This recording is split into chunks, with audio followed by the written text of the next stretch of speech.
السلام علیکم ورحمۃ اللہ وبرکاتہ۔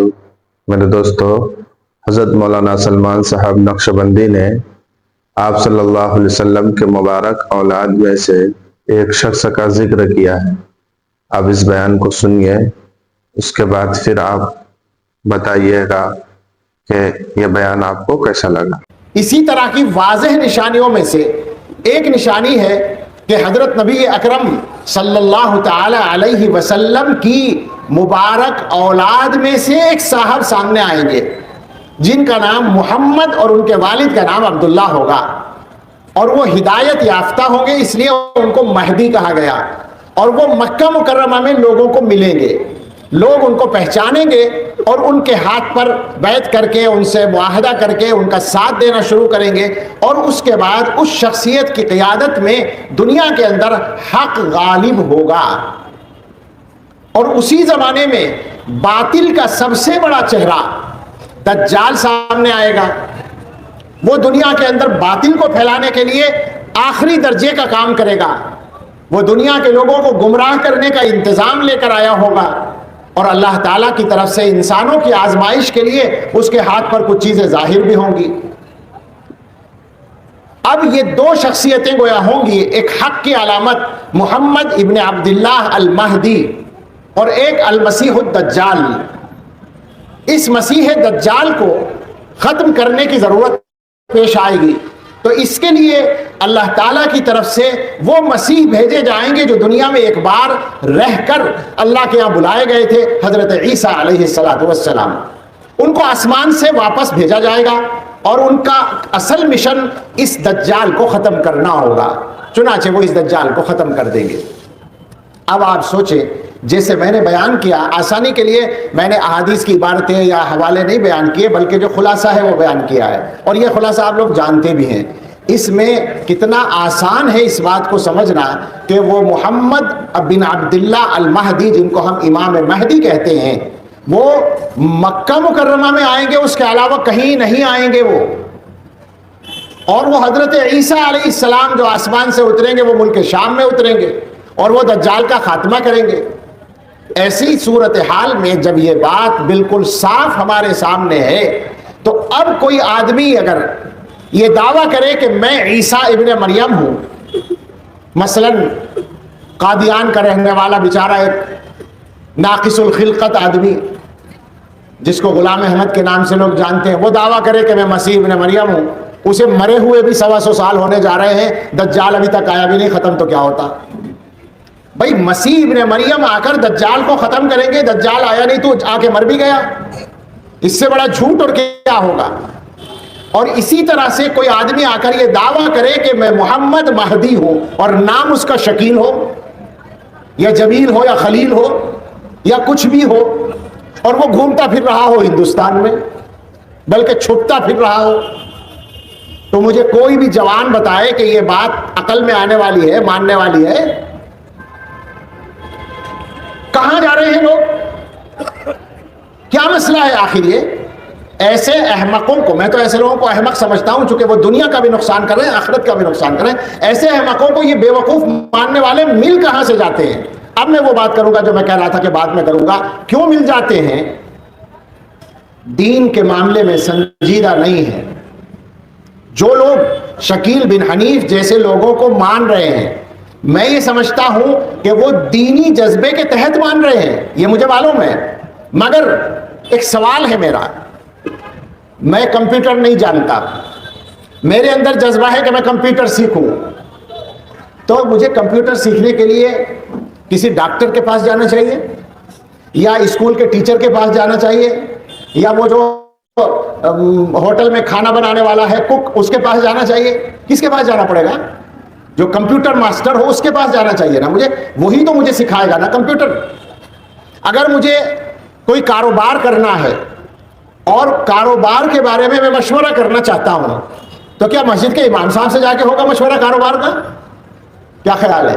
یا مدرسے کے مولانا صاحب کاروبار کے ٹپس بتائیں گے؟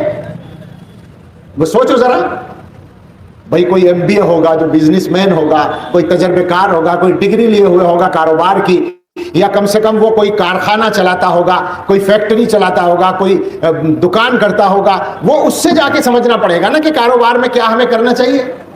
تو سیدھی سادی بات ہے میرے بھائیوں, وہ ہمارے تمام وہ بچے جو شکیل جیسے لوگوں کا شکار ہو چکے ہیں وہ بھی سنیں, ذرا سمجھیں اپنی غلطی کہاں ہو رہی ہے ان سے.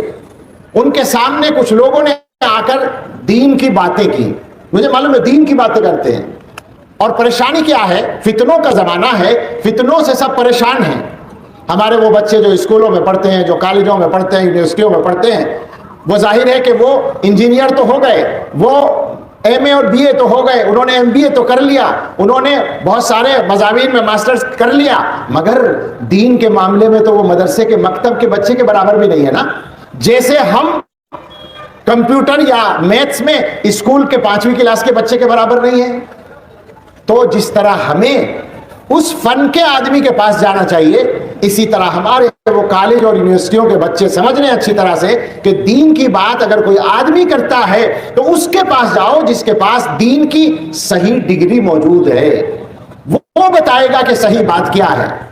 اور وہ جو تمہارے پاس چپکے آ کر باتیں کر رہے ہیں اور تمہیں سمجھا رہے ہیں کہ امام مہدی آ گئے ہیں, اور وہ بیچارے چھپے بیٹھے ہیں اورنگ آباد کے گاؤں میں, ان کے بارے میں ایک راز کی بات میں بتاؤں.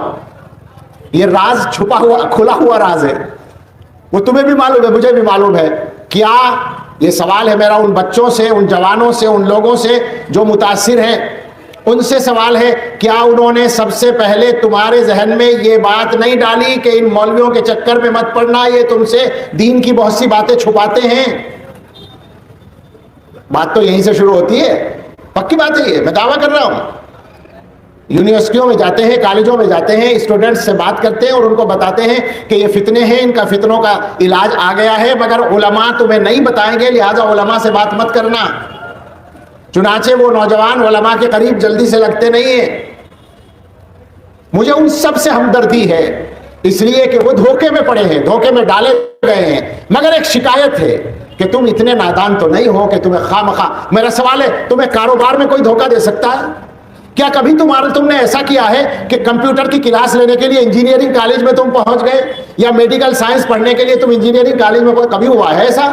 تمہارے اسکول کے ٹیچر جو میتھ پڑھاتے تھے ان سے تم سائنس سمجھنے کے لیے چلے گئے, اور جو سائنس کے ٹیچر تھے ان سے میتھ پوچھنے کے لیے چلے گئے, کبھی تم نے ایسا کیا ہے؟ ظاہر ہے ایسا تو نہیں کیا تم نے. اس کا مطلب کیا ہوا کہ تم اپنے وہاں کے کاموں میں سنجیدہ تھے, لہذا تم نے صحیح آدمی سے چیز کو سمجھا, اور دین کے معاملے میں تمہارے اندر وہ سنجیدگی نہیں ہے, تو تم نے جس آدمی نے بھی تم سے آ کے باتیں بنائی تم نے اس کو مان لیا. ایک اور مثال سے میں بات کہتا ہوں. مجھے میں مثلاً کاروبار کرتا ہوں, میں نہیں کرتا ہوں, میں مثال دے رہا ہوں. آپ کرتے ہیں, چلیے آپ لوگ کاروباری لوگ ہیں, آپ ایک پارٹی سے کاروبار کر رہے ہیں, مال لے رہے ہیں, کوئی بھی مال, 10 سال سے کام چل رہا ہے. اب آ کر اچانک ایک آدمی آپ سے کہتا ہے کہ جس پارٹی سے تم 10 سال سے مال لے رہے ہو وہ غلط پارٹی ہے اور تمہیں دھوکہ دے رہی ہے, تو آپ کیا اس کے کہنے سے فوراً مان لیں گے؟ آپ کہیں گے بھائی 10 سال کا تجربہ ہے میرا, کوئی 1-2 دن کا نہیں ہے, میں کیسے مان لوں یہ بات. اب وہ پیچھے پڑ جائے آپ کے کہ نہیں تم دھوکے میں ہو, تو آپ اس کو کیا کہیں گے؟ چلو اچھا میں تحقیق کروں گا. اس کے کہنے سے نہیں مانیں گے, تحقیق کریں گے, اس کے بعد جو بھی نتیجہ نکلے. سوال یہ ہے کہ دین کے معاملے میں اب تک یہ تھا کہ علماء سے پوچھتے تھے, ائمہ سے پوچھتے تھے, دین کے جاننے والوں سے پوچھتے تھے. اب کچھ لوگ چپ کے آ کر تمہیں بتا رہے ہیں, تو تم ان سے کیوں نہیں کہتے کہ تم غلط کہتے ہو, جن کے پیچھے ہم اب تک چل رہے تھے انہوں نے ہمیں کوئی دھوکہ نہیں دیا ہے. سوال یہ ہے کہ ایسا کیوں نہیں ہو رہا ہے؟ اس کا مطلب یہ ہے کہ دین کے معاملے میں ہمارے یہ بچے سنجیدہ نہیں ہیں, ورنہ صحیح جگہ پہنچ جاتے. تو پوری بات کا خلاصہ یہ ہے کہ میرے بھائیوں, یہ بہت زیادہ فتنوں کا زمانہ ہے, اور ہم آپ کو صحیح بات یہ ہے کہ جتنا ہم جانتے ہیں وہ بھی نہیں بتا سکتے فتنوں کے بارے میں, کہاں سے چلتے ہیں اور کیسے چلتے ہیں.